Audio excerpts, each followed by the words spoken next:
Agents के माध्यम से जब भी अगर आप बाहर जाने की कोशिश करेंगे तो कोई ना कोई धोखा होने की हमेशा संभावना है।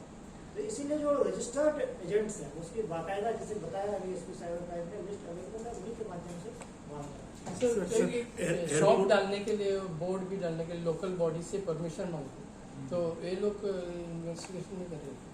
इसको हम लिख सकते हैं, हम लिख देंगे सारी एजेंसीज को जो भी इसमें स्टेक होल्डर्स होते हैं इस तरीके का सेटअप करने में, तो उनसे हम ये एडवाइजरी सारे गवर्नमेंट डिपार्टमेंट्स को लिखेंगे, ये चेक जरूर किया जाए कि इनके पास लाइसेंस है।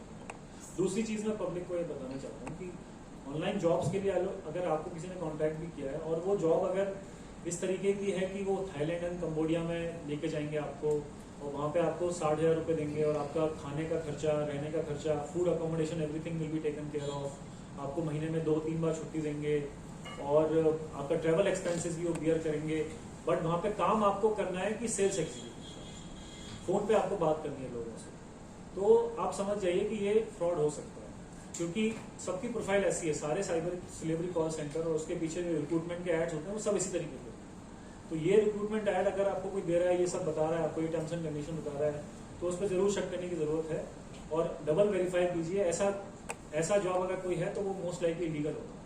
सर एयरपोर्ट में सिक्योरिटी होता है, एयरपोर्ट में सब चेक करते हैं, ये कैसे छूट जाते हैं और लैप्सेस है आपके सिक्योरिटी में एयरपोर्ट या सब जगह नहीं, एयरपोर्ट में चेक करते हैं पासपोर्ट वगैरह सब चीजें चेक करते हैं, उस वक्त ये कैसे नहीं पकड़े जाते हैं? किसी को अगर बाहर जाना है तो वो तो जा ही सकते हैं, बाकायदा वीजा लग के जाता है, वीजा लग के जाता है, काम इलीगल कर रहा है वहाँ पे, काम इलीगल कर रहा है, खुद भी परेशान हो रहा है और वहाँ पे क्राइम भी कमिट कर रहा है। वहाँ पे जाने के बाद क्या करें वो एयरपोर्ट पे तो हम पता नहीं कर सकते। सर ये वीजा जो उनका था, ये विक्टिम्स का, वो ट्रेवल वीजा था या वर्क वीजा था? मोस्टली टूरिस्ट वीजा होता है और उसको बाद में वहाँ पे उनका लोकल नेक्सस के थ्रू वर्क वीजा में कन्वर्ट कर सकते हैं। Ladakh national, in his disclosure, has he mentioned he was working on whose behest, which nationality? We never get to know who is running these companies. अभी तक हमको ये समझ में आया है कि कुछ चाइनीज नेशनल हैं जो कि थाईलैंड, कंबोडिया में एक्टिव हैं।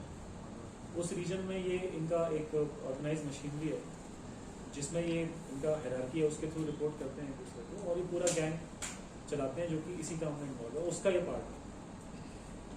सर एक साउथ गोवा में इससे पहले एक यूएस से एक बंदा आया था, वो जो उसको भी जॉब्स के फंसाया गया था, उनको भी यूएस से डिपोर्ट किया। तो उसका भी जो एजेंट था वो भी रजिस्टर था, उसी को शायद नहीं उससे ही आप बोल रहे थे ना, आपको तो कौन बोला था? आप ये लोकल एक बंदा बोल रहे थे ना, लोकल बंदा वो यूएसए से रिटर्न आया था। यूएसए से नहीं आया था, वो थाईलैंड से ही आया। अच्छा थाईलैंड से 2 लोग आए थे। दो लोग दूसरा केस है अभी रिसेंटली यूएसए डिपोर्ट किया था।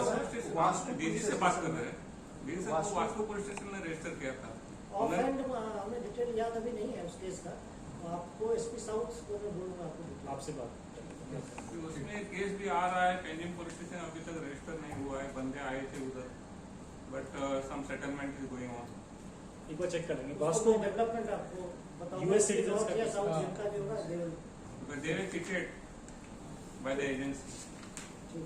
सर पर एक अलग प्रश्न है सर, आप टेनेंट वेरिफिकेशन करते हैं ना सर, उस टेनेंट वेरिफिकेशन से so far you have succeeded any case for investigating any so far any case has been detected? और टेनेंट वेरिफिकेशन एक डिटेल्स के तौर पे मेनली यूज होता है और साथ में क्या है कि अगर आपके पास सारा डिटेल और डेटा इकट्ठा है तो बाद में इन्वेस्टिगेशन में भी मदद मिलने की संभावना होती है। और अगर कोई गलत नियत से आया है, अगर पुलिस के ने उसका रिकॉर्ड ले लिया तो ऐसे ही उसमें एक मेजर डिफरेंस हो जाता है। तो जैसा पिछले साल भी हम लोगों ने करीब 1 लाख से भी ज़्यादा लोगों को वेरीफाई किया, इस साल भी अभी नॉर्थ और साउथ में मिला के हजारों टेनेंट वेरिफिकेशन हो चुके हैं और it will be continuous process. और आगे आने वाले दिनों में जैसा कल माननीय सीएम साहब भी कह रहे थे कि ऑनलाइन जो वेरिफिकेशन सिस्टम और प्रोसीजर्स है उसको और बहुत काफ़ी स्मूथ हम बनाने जा रहे हैं। एक नया हमारे पास सॉफ्टवेयर हमने डेवलप किया है उसके माध्यम से, और उसको हम कॉन्टैक्टलेस, यानी आपको थाने जाने की आवश्यकता नहीं होगी, ऑनलाइन ही आपका वेरिफिकेशन कंप्लीट वो करने की वो पहल करें। तो इसमें और भी आसानी हो जाएगी लैंडलॉर्ड्स के लिए और बाकी लोग जो सही नियत से आए, लेकिन जो गलत नियत से आया है उनके लिए details. So this is preventive measure. जी ये बेसिकली प्रिवेंटिव। सर ये ऑनलाइन कब तक शुरू हो जाएगा? अप्रैल के महीने। अप्रैल